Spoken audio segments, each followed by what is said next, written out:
Hi friends, welcome to our channel. అందరికీ నమస్కారం అండి. ఈ శ్రావణ మాసంలో లక్ష్మీదేవిని ఎలా పూజిస్తే కటాక్షిస్తుంది, వరలక్ష్మి వ్రతం ఎలా చేయాలి, ఇటువంటి అన్నీ ఈ వీడియోలో చెప్పబోతున్నాం. లక్ష్మీ స్వరూపమైన తులసి చెట్టు దగ్గర దీపం వెలిగించి నమస్కారం చేయడం వలన సకల సౌభాగ్యాలు కలుగుతాయి.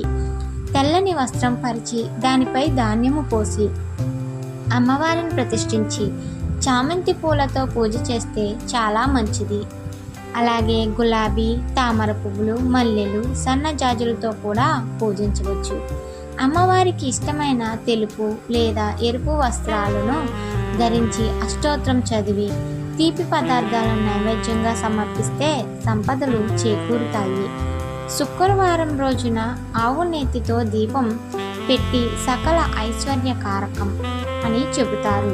శుక్రవారం రోజు ఇంటి ప్రధాన ద్వారానికి ఉన్న గడపను శుభ్రంగా కడిగి పసుపు పూసి కుంకుమ బొట్లు పెట్టి గడపకు ఇరువైపులా పువ్వులు పెట్టాలి. ఇంటికి శుభ్రపరచుకుంటూ నిత్యం ధూపదీప నైవేద్యాలతో లక్ష్మీదేవిని పూజిస్తే ఆ ఇల్లు సిరి సంపదలతో కలకలలాడుతుంది.